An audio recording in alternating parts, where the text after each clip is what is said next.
deve ter percebido que hoje nós estamos em um cenário diferente. Essa mudança se deve ao fato de que está tendo uma obra aqui em frente e por conta disso estava muito barulho, eu não estava conseguindo sequer me concentrar para poder gravar o vídeo, aquela coisa toda. Então, neste vídeo e talvez nos próximos 2 ou 3, nós vamos ficar aqui nesse cenário um pouco diferente e eu vou torcer para que essa mudança não prejudique muito a iluminação e nem tampouco o áudio deste vídeo aqui, porque afinal de contas é um outro ambiente, então a acústica acaba sendo diferente, etc.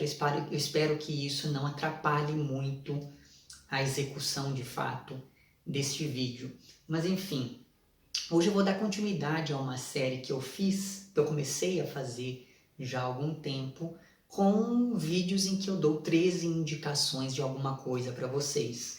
E dentro dessa série maior eu faço pequenas trilogias, digamos, e uma dessas trilogias diz respeito à literatura russa e soviética.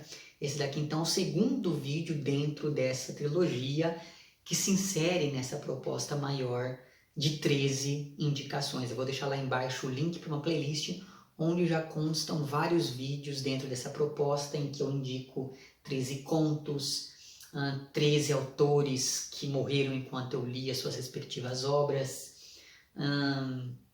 13 músicas da Patti Smith, 13 discos do Bob Dylan, 13 contos com a temática de terror, 13 romances da literatura brasileira das últimas décadas. Então eu sempre, ou melhor dizendo, dos últimos 100 anos, então eu sempre procuro fazer esse tipo de vídeo aqui. E um desses vídeos que, enfim, teve bastante gente que gostou, pelo visto, foi o vídeo em que eu fiz indicações de literatura russa e de literatura soviética. Então eu resolvi ampliar essa minha lista de indicações aqui. O primeiro vídeo teve algumas pessoas que vieram conversar comigo depois e disseram que os livros estavam muito difíceis de encontrar, aqueles livros, etc, etc. Então eu peguei aqui alguns outros que, enfim, que podem ser encontrados com relativa facilidade, acredito eu, ainda que vez ou outra eu vou puxar aqui e ali um texto que pode ser que você não encontre tão facilmente porque está esgotado, enfim. Bom, em 13º lugar, então, eu vou indicar... evidentemente que não existe assim uma ordem certa para você. Você pode começar a assistir esses vídeos de indicações a partir desse, depois você vai primeiro, enfim. Fica a seu critério, não existe uma continuidade nos vídeos. Mas, enfim, o primeiro texto que eu vou indicar aqui é um dos primeiros textos de literatura russa que eu li na vida, e daí cabe aqui abrir um parêntese. Eu sempre me fascinei muito pelo objeto livro. Quando eu via livros, eu achava uma coisa incrível.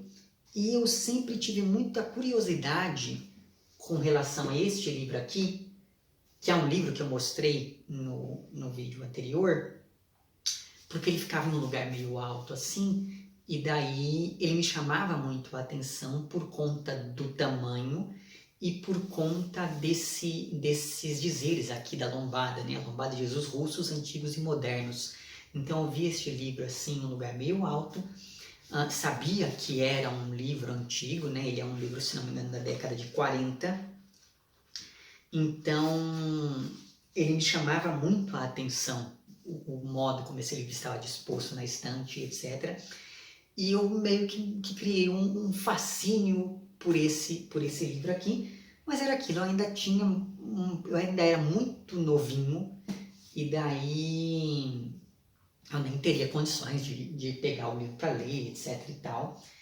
Mas aí, um dia eu fui numa livraria, se não me engano, uma livraria chamada Tecnart, e daí, nessa livraria, os vendedores eles já me conheciam porque eu sempre ia lá com a minha tia, e eu sempre transitava muito livremente por esse espaço. E daí eu vi na seção de livros infantis, eu vi um livro que me chamou muito a atenção. Ele estava ali em destaque, talvez ele tivesse sido publicado há pouco tempo. E o livro que estava em destaque era esse daqui, chamado 7 Contos Russos. E eu fiquei muito impressionado com este livro aqui, exatamente porque havia nele aqui a palavra russos, tal qual na lombada deste outro livro aqui. Então, eu entendi como se esse daqui, durante muito tempo, eu entendi como se essa fosse a minha versão daquele livro que ficava tão alto na estante. Então, fiquei muito fascinado com esse livro aqui também e acabei pedindo para comprar, enfim. E daí eu fui li os contos várias vezes. Eu acho que toda criança tem um pouco disso, de ler e reler a mesma história quase todos os dias.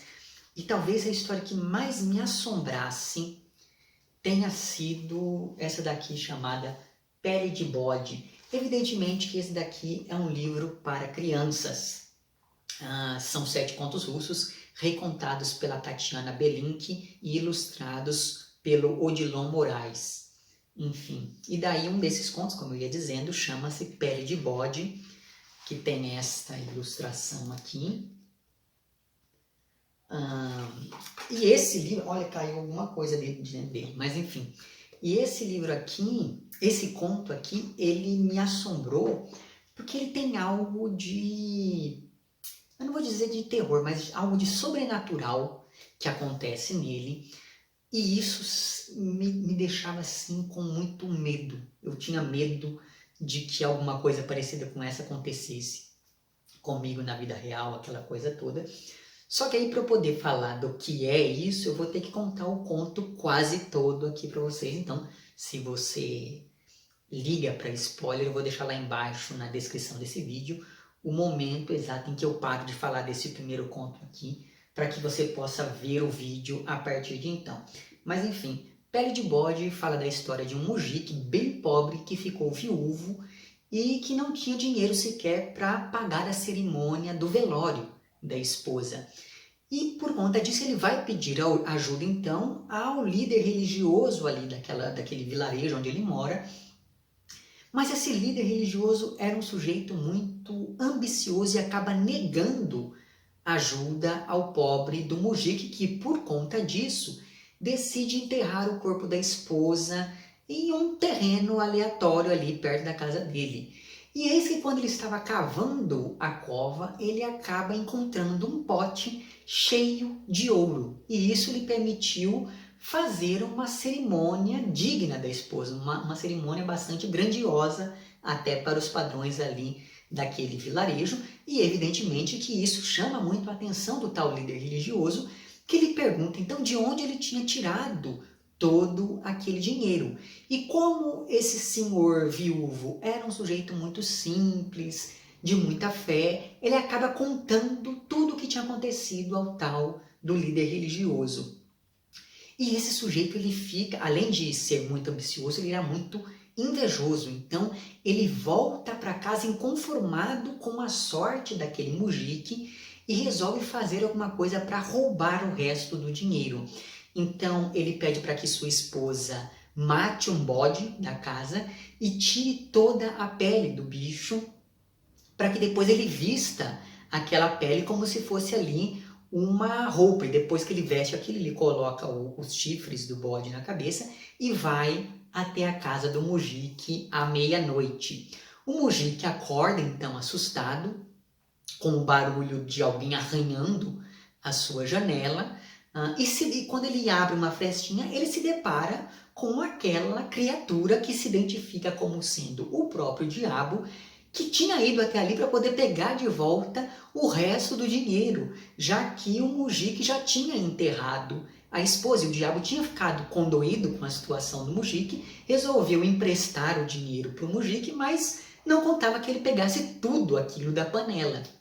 Né? E daí que, como estava escuro, o senhorzinho não reconhece ali a figura do religioso, ele fica com medo, então ele não reconhece a voz, e por isso ele decide pegar ali o resto daquele dinheiro e jogar pela janela. Fala assim, eu não quero nada com esse dinheiro amaldiçoado, então pode levar embora.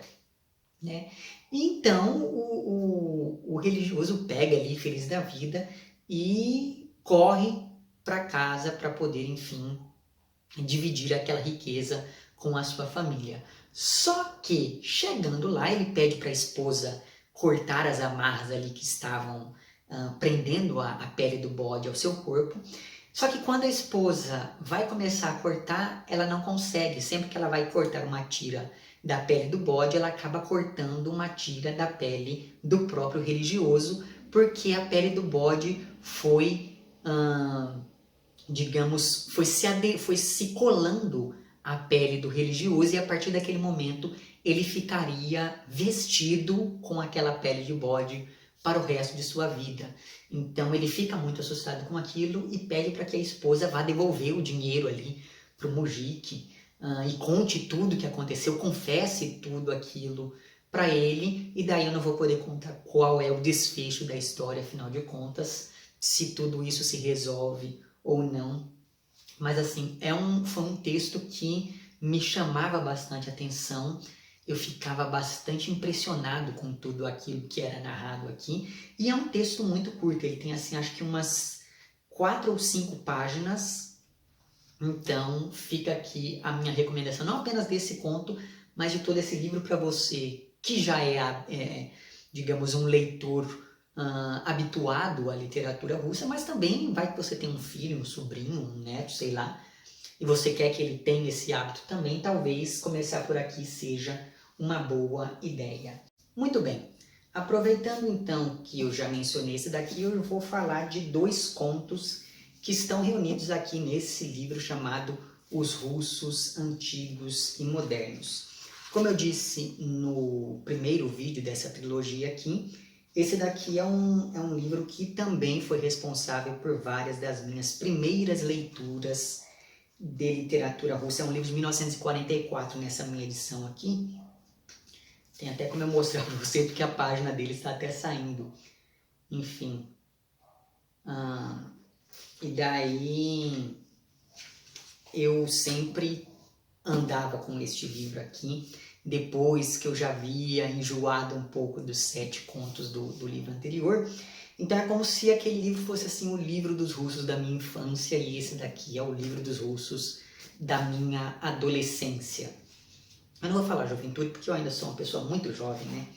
Mas enfim, eu escolhi mais 2 contos deste livro aqui, que, como eu também disse no meu vídeo anterior, esse livro aqui ele é muito interessante porque ele reúne textos que não são muito óbvios da literatura russa. Então, alguns autores que só chegaram muito recentemente, que só ganharam projeção no mercado editorial brasileiro muito recentemente, já tem alguns textos reunidos aqui neste volume, e isso me parece muito interessante. No vídeo passado, eu inclusive falei que não sabia se existia uma outra edição dessa daqui, mas aí vários de vocês acabaram me indicando uma republicação, uma reedição dessa reunião de contos aqui. Eu vou deixar certinho lá embaixo o nome dessa nova edição, porque talvez seja mais fácil de encontrar, porque essa daqui está irremediavelmente esgotada, como eu disse, é uma edição de 1944, então quem sabe você consegue encontrar outra que, pelo que me mostraram, tem ali os mesmos contos, com a mesma tradução, etc. É claro, vou repetir o que eu falei no vídeo passado. As traduções aqui são traduções indiretas, mas assim, essa questão da tradução direta ser imprescindível se tornou uma questão há muito pouco tempo, sei lá, de uns 15 anos para cá. Então, na época em que eu tinha contato com esse livro, eu nem me importava em saber se era uma tradução do francês, do inglês ou do russo.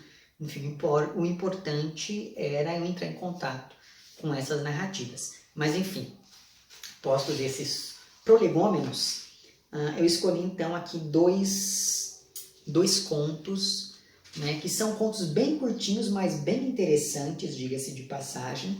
O primeiro desses contos chama-se O Duelo, e ele foi escrito por um sujeito chamado Nikolai Teleshov, ou algo do tipo.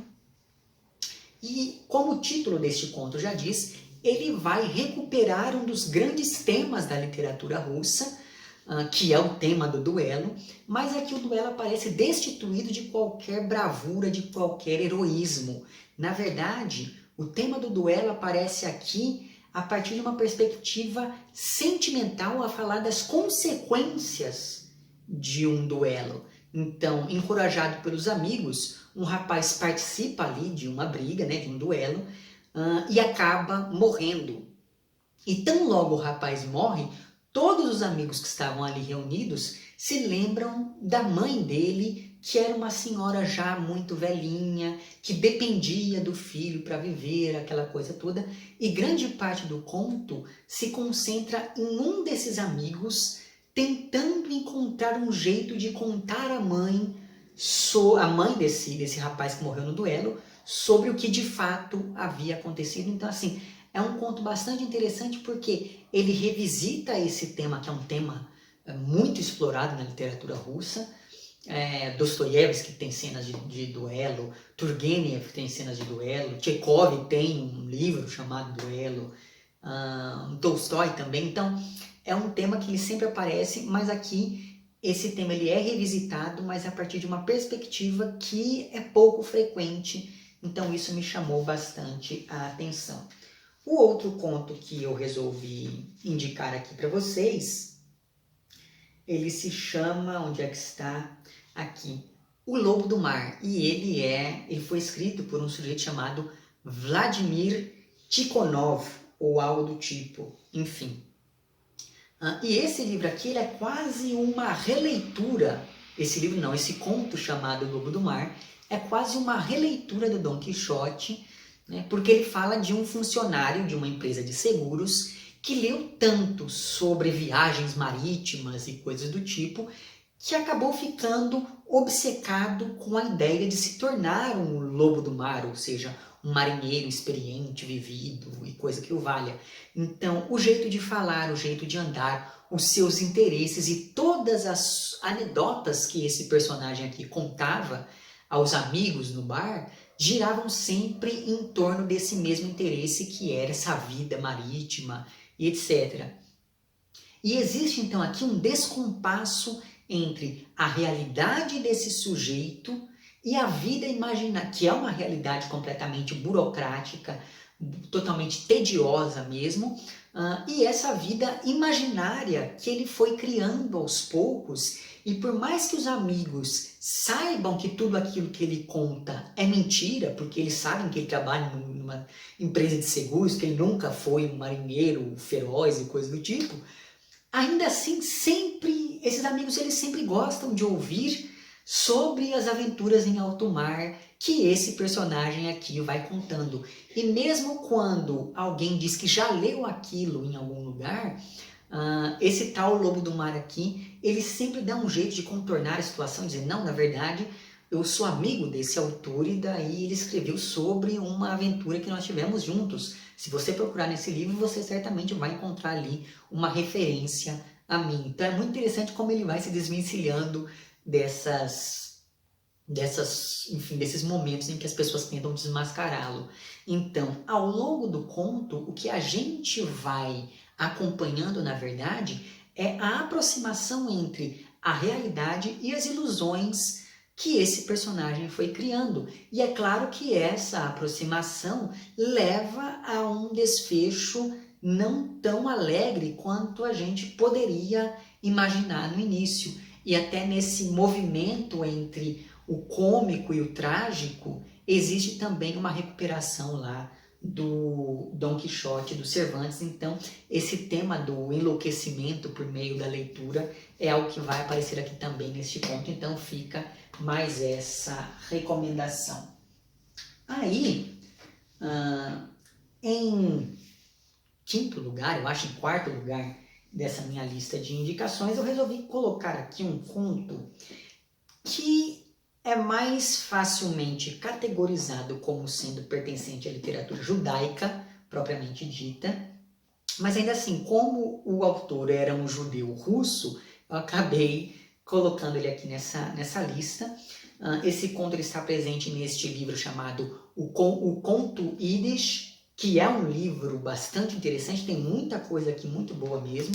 Inclusive daria só uma série de vídeos sobre literatura judaica a partir de livros como esse, mas enfim.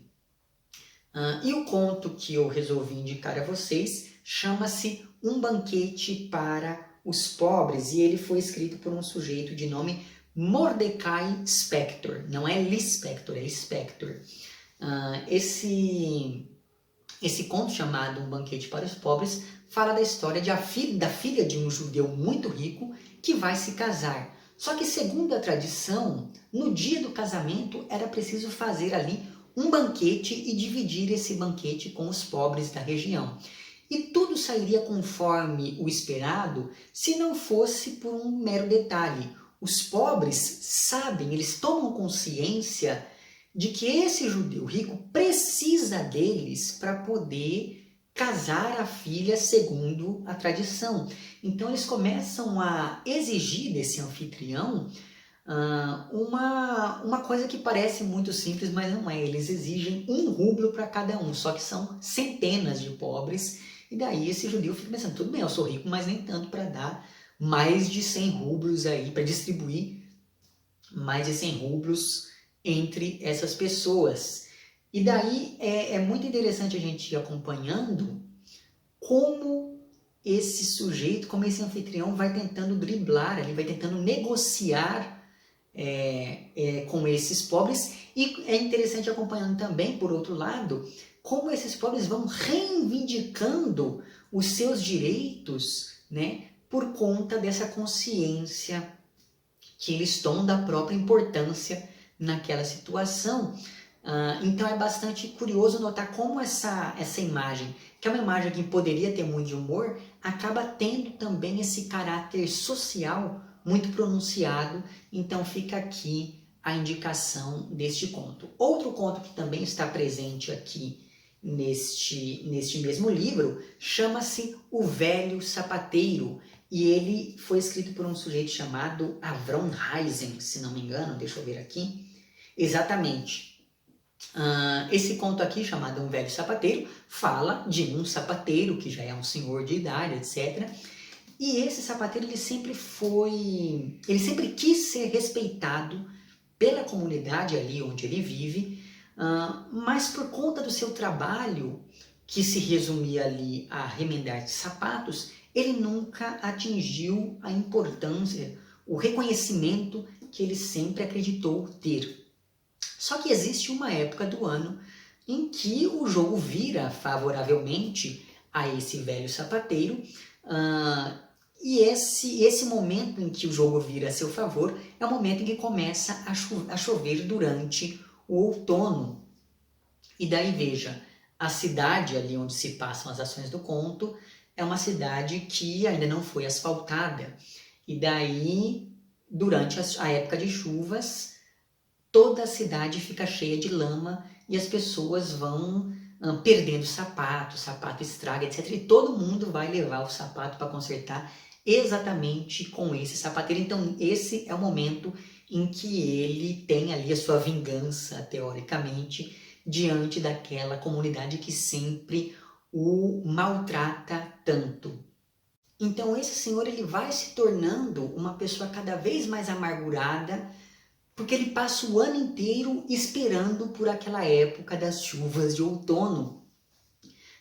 E o resto do ano ele fica sempre remoendo toda aquela série de humilhações que ele vai passando em seu cotidiano. Até que um dia chega uma novidade ali na cidade, porque a prefeitura vai mandar pavimentar as ruas, e a partir disso é que o conto vai chegando ao seu desfecho. Então eu não vou poder dar mais detalhes, mas também é um conto que ele se equilibra muito bem entre o humor e esse caráter mais trágico, quando a gente pensa em como esse personagem vai lidando com essa novidade da prefeitura ali. Então fica mais essa recomendação. Na mesma linha aqui deste livro do conto Yiddish, eu resolvi colocar aqui outros 2 contos que também fazem parte da literatura judaica e que estão reunidos aqui neste livro chamado O Conto Yiddish no Brasil. Enfim, que é um livro bastante interessante também, porque, como o próprio título sugere, ele trabalha com essa literatura que foi produzida por judeus que vieram do leste europeu e chegaram aqui ao Brasil, e que muitas vezes não são tão reconhecidos quanto uma Clarice Lispector, por exemplo. E daí então eu escolhi aqui 2 contos que são bem curtinhos também, e que foram escritos, os 2 eles são do mesmo autor, que é o Baruch Schumann, ou algo do tipo. E daí novamente, esses contos eles poderiam muito bem estar muito mais facilmente em uma lista de literatura judaica, mas como, ou até de literatura brasileira, se você pensa que são contos que foram produzidos aqui no Brasil, mas ainda assim, como os autores são russos e enfim, continuaram com essa questão muito latente, eu resolvi colocar esses contos também aqui nessa minha lista, até porque assim fica o convite para que vocês conheçam. Mas enfim, como eu ia dizendo, o primeiro dos contos que eu vou indicar aqui para vocês chama-se Minha Nova Pátria. E esse conto ele começa com uma descrição quase impressionista e que contrasta bastante com o estado de espírito do personagem central aqui do conto, que é um judeu russo recém-chegado ao Brasil e que se vê ali obrigado a ser mascate para conseguir sobreviver nesse novo país e para conseguir também mandar algum dinheiro à sua família. E aliás era bastante comum esse tipo de coisa acontecendo, principalmente lá nas primeiras décadas do século XX. Então todo conto ele se constrói a partir do sentimento de humilhação que esse personagem sente conforme o conto vai avançando. Esse mesmo sentimento ele estabelece um movimento entre o presente com o mascate e o passado com uma profissão mais digna aos olhos do personagem, evidentemente, ao mesmo tempo em que esse personagem também projeta-se para o futuro, e esse futuro é anunciado aqui por uma carta que ele escreve à sua família. Então, a configuração temporal deste conto é bastante interessante, assim como as descrições feitas, que são descrições muito bonitas, quase líricas em alguns momentos. Então fica aqui a recomendação de mais este texto também. E desse mesmo autor aqui, o outro conto que eu gostaria de indicar a vocês chama-se A Satisfação de Ter Netos. Aqui nós temos um senhor que está acompanhando um senhor que chegou ao Brasil também já com alguma idade, então ele não consegue entender muita coisa de português, mas os filhos dele nasceram aqui no Brasil, então por isso eles estão muito mais adaptados, digamos, ao país. Então esse senhor acompanha os filhos durante a cerimônia de formatura de um dos netos. E o mais interessante desse conto é ir acompanhando essa dinâmica linguística que leva a uma distância social vivida pelo protagonista, que é, enfim, o sujeito que vai orientando mais ou menos a perspectiva da narrativa. E essa discussão sobre essa distância linguística representar também uma distância social é uma discussão bastante frequente quando nós pensamos nessa literatura produzida por exilados, né? No caso aqui, por judeus. E existe aqui um jogo constante entre o interno e o externo desse personagem, e esse jogo ele é orientado por essa questão linguística, que vai se aprofundando conforme o personagem passa a refletir sobre o que vai ser das tradições judaicas nesse novo espaço, com essas novas pessoas, falando uma nova língua e por aí vai. Então é um conto muito mais reflexivo, então a maior parte das ações se passa na mente do personagem central, mas ainda assim é um conto bastante interessante por conta dessas várias reflexões que ele vai evocando. Muito bem.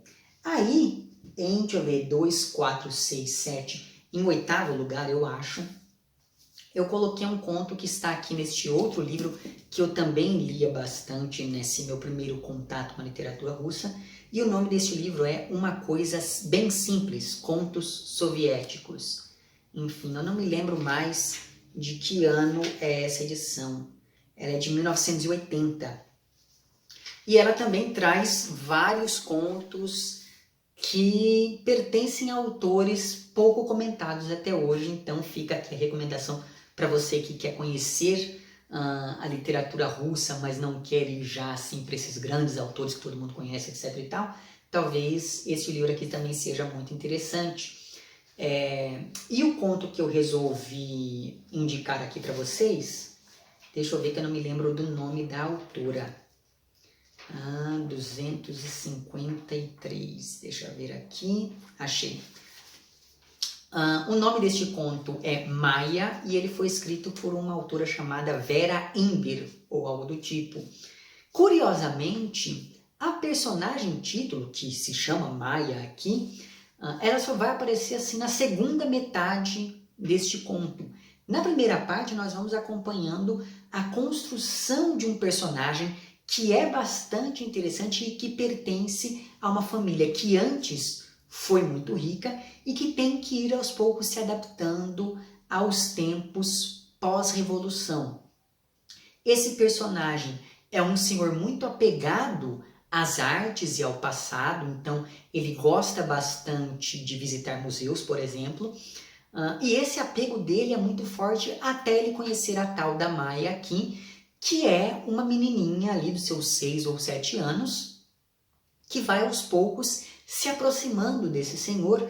E a segunda parte do conto mostra bem como esses dois personagens vão se tornando quase amigos mesmo, apesar da diferença de idade, e como essa amizade faz com que os olhos desse senhor se voltem não mais para o passado, mas para o futuro, ao mesmo tempo em que essa amizade ela acaba influenciando essa personagem, que é a Maia, de uma maneira que vai, enfim, acabar levando a um desfecho bastante trágico, daí eu não vou poder entrar em maiores detalhes. Uma coisa interessante aqui é que desde o momento em que essa menina aparece, já se estabelece uma relação de equivalência entre ela e a Revolução. Inclusive o nome dela indica isso, além também de indicar a ideia de ilusão, porque eu não sei se você sabe disso, mas em sânscrito a palavra Maya significa ilusão.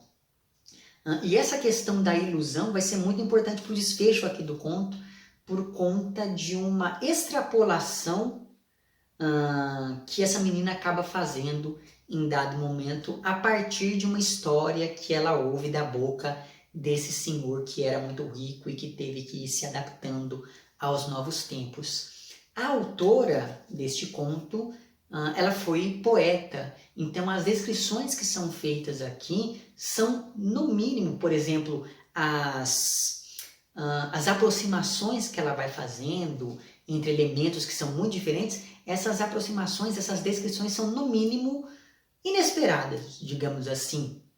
Principalmente no início do conto, quando é feita uma descrição panorâmica que mostra a relação entre os espaços e as pessoas que habitam esses espaços. Então, a primeira parte do conto, os primeiros parágrafos do conto, eles são construídos quase como se fosse assim, uma câmera mesmo, mostrando vários lugares até centralizar em um determinado personagem que a gente vai acompanhando até o resto da narrativa.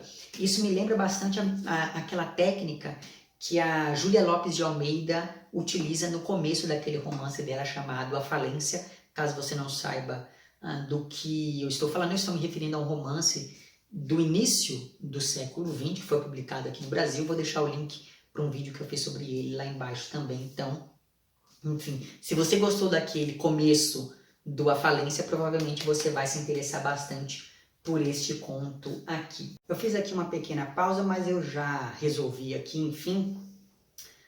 O 8º livro, se não me engano, dessa minha lista de indicações, chama-se A Aventura das 12 Cadeiras e foi escrito por 2 autores, o Evgeny Petrov e o Ilya Ilf, ou algo do tipo. Eu tinha lido esse livro já há bastante tempo, também foi assim um dos livros do meu início, não do meu início, porque eu lembro que eu já tinha lido até o Dostoiévski.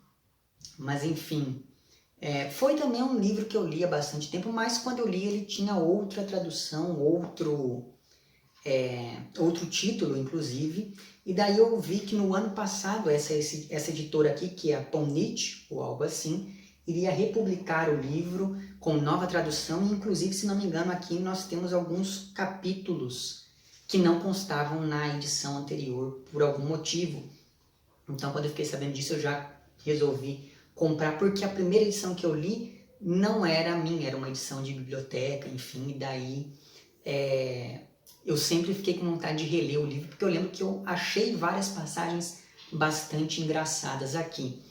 Pois bem, então encorajado, né, do que trata aqui a narrativa, encorajado então por um padre da Igreja Ortodoxa Russa, um funcionário público que antes era um membro da aristocracia, etc e tal, ele vai se juntar a um vigarista, quase ele um Pedro Malazarte, digamos, para tentar encontrar um verdadeiro tesouro escondido, porque no passado, durante os primeiros anos que se seguiram à Revolução Russa de 1917, a sogra do tal funcionário público escondeu dos bolcheviques alguns diamantes no forro de 12 cadeiras que estavam ali em sua sala de jantar. Só que com o tempo, essas cadeiras foram sendo vendidas para diferentes pessoas e agora esse funcionário aqui, ele vai tentar recuperar cada uma dessas cadeiras para assim conseguir reaver ali os diamantes, aquela coisa toda.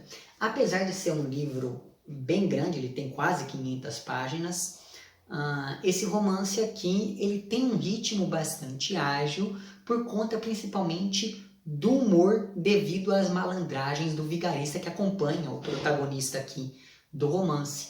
E conforme essa narrativa vai avançando, os autores começam a recuperar vários tipos de personagem que são muito frequentes na literatura russa, mas sempre eles recuperam sempre a partir dessa perspectiva do humor, que, diga-se de passagem, era bastante frequente na literatura dessa época. Basta pensar em livros como, por exemplo, O Mestre e Margarida, do Bulgakov, ainda que eu prefira lá O Mestre e a Margarida a este livro, mas ainda assim pensando na questão do humor, esse daqui é um livro que também tem bastante disso e que foi publicado, que pelo menos foi produzido ali neste momento inicial da sociedade soviética, da literatura soviética, né?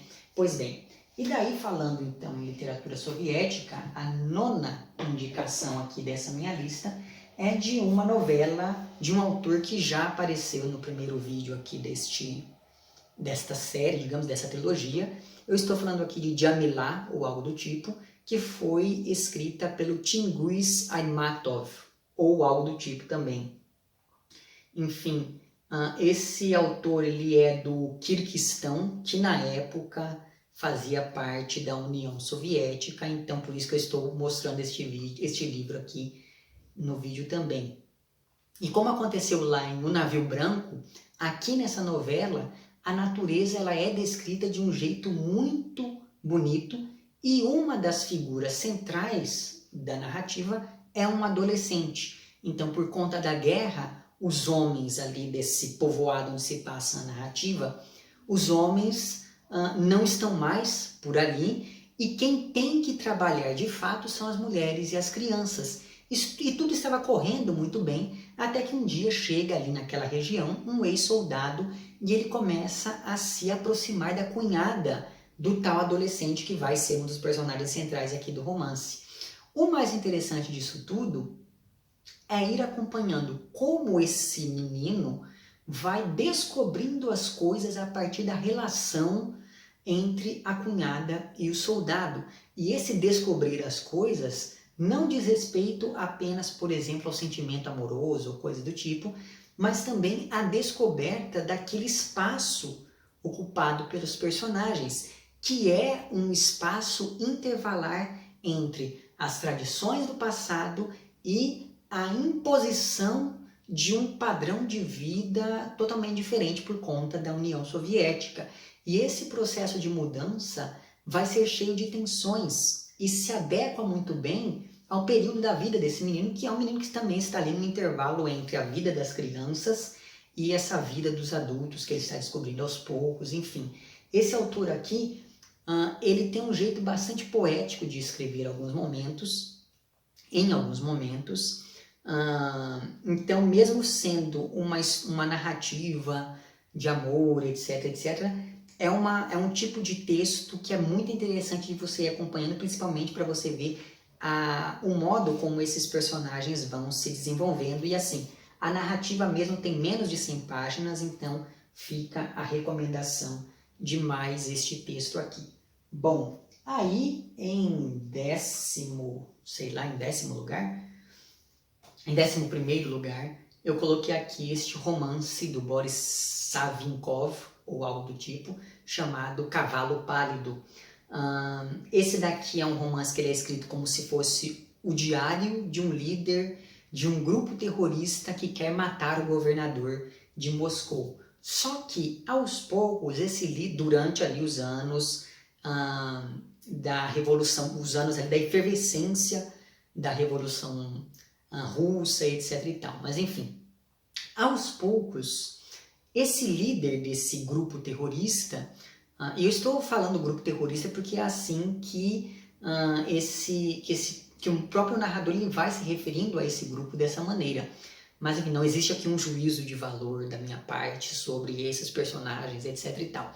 Mas enfim, aos poucos, esse líder, ele que era uma pessoa cheia de certezas para ocupar a posição que ele estava ocupando, ele começa a notar que ele já não vê muito sentido em nada daquilo que ele está fazendo, e ele começa a perceber que, por conta dessa falta de sentido, ele está lutando por uma coisa em que ele sequer acredita, e ele começa a duvidar, inclusive, que ele acreditou naquilo pelo que ele estava lutando em algum momento do seu passado. Então essa sensação de vazio, essa sensação de falta de sentido, lembra bastante aquilo que depois estaria lá no Meursault, por exemplo, que é o personagem central do Estrangeiro, aquele romance do Camus.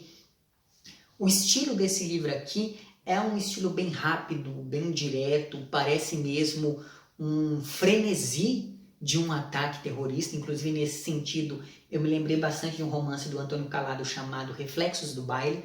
Inclusive, eu já falei desse livro por aqui, o link para ele vai estar lá embaixo. O link para o vídeo que eu fiz sobre este livro do Calado vai estar lá embaixo. Mas, ao mesmo tempo em que você tem esse estilo bastante frenético, digamos, o livro ele tem várias passagens que são quase simbolistas, principalmente quando o protagonista passa ali a refletir sobre a Bíblia e sobre a religião.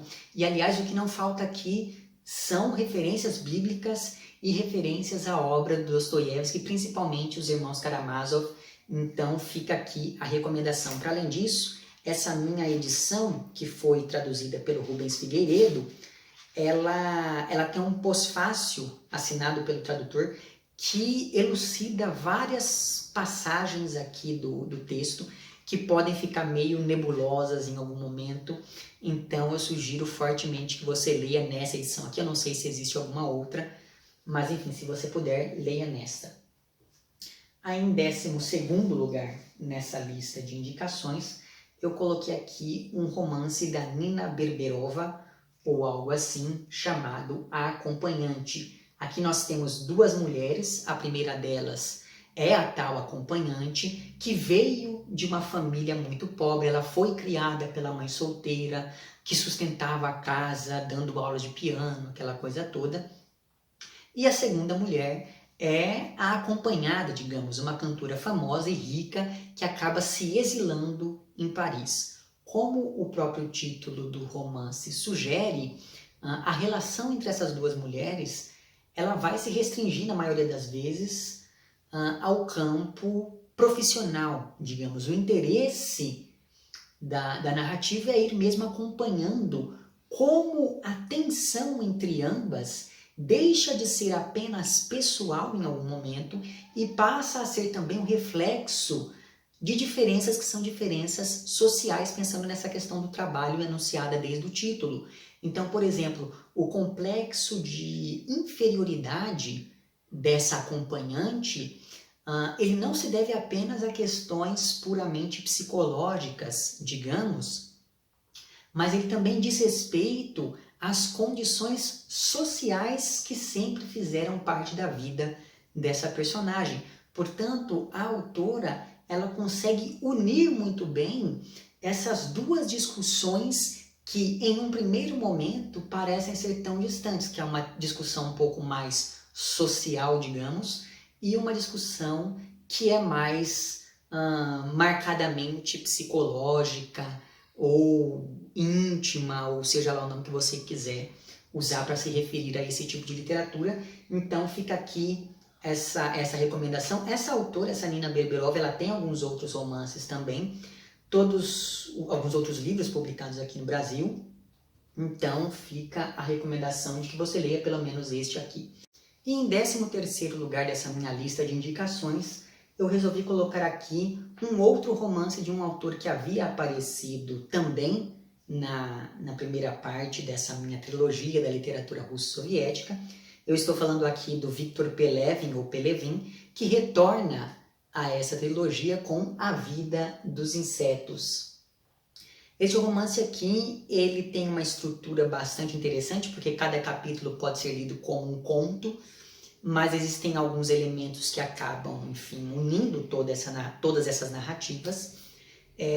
Só que mais interessante do que isso é que esse romance ele se constrói como uma fábula que recupera lá a metamorfose do Kafka para poder satirizar a sociedade russa do período imediatamente posterior ao fim da União Soviética. Então cada capítulo tem ali a sua relativa independência, porque foca em um núcleo de personagens diferente dos demais, né? E essa estrutura não me parece à toa, porque afinal de contas nós estamos falando de uma unidade uma unidade política que não existe mais, que é a União Soviética. Então agora você pensa tudo com relativa independência. Então digamos, a estrutura do romance não me parece gratuita, mas enfim, aos poucos a gente começa a perceber que alguns elementos estão ligando todos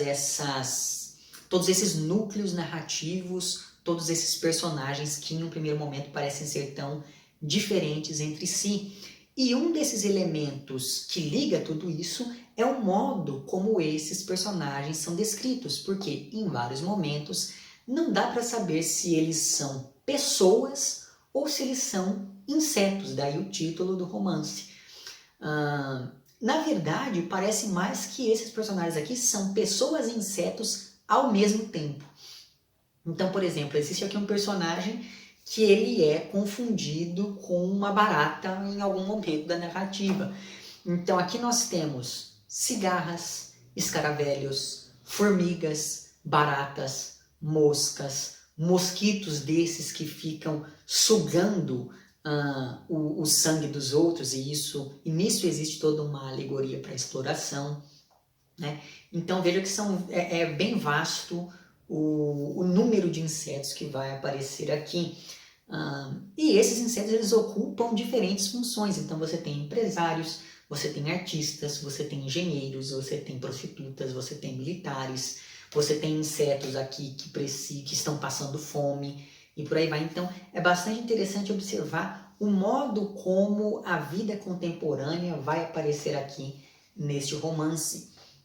Há bastante tempo eu falava sobre a literatura pós-soviética, né, que é uma literatura que veio em um período que equivaleria mais ou menos à nossa pós-modernidade.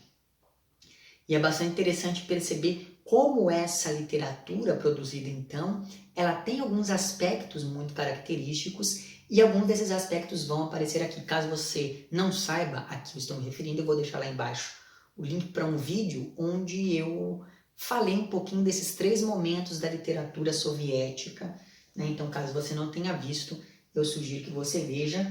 Enfim, é isso. Com isso, eu encerro, então, com essa 13ª indicação, eu encerro esse segundo volume, digamos, da minha trilogia da literatura russa e da literatura soviética. Em breve eu volto para poder falar da terceira parte dessa lista de indicações.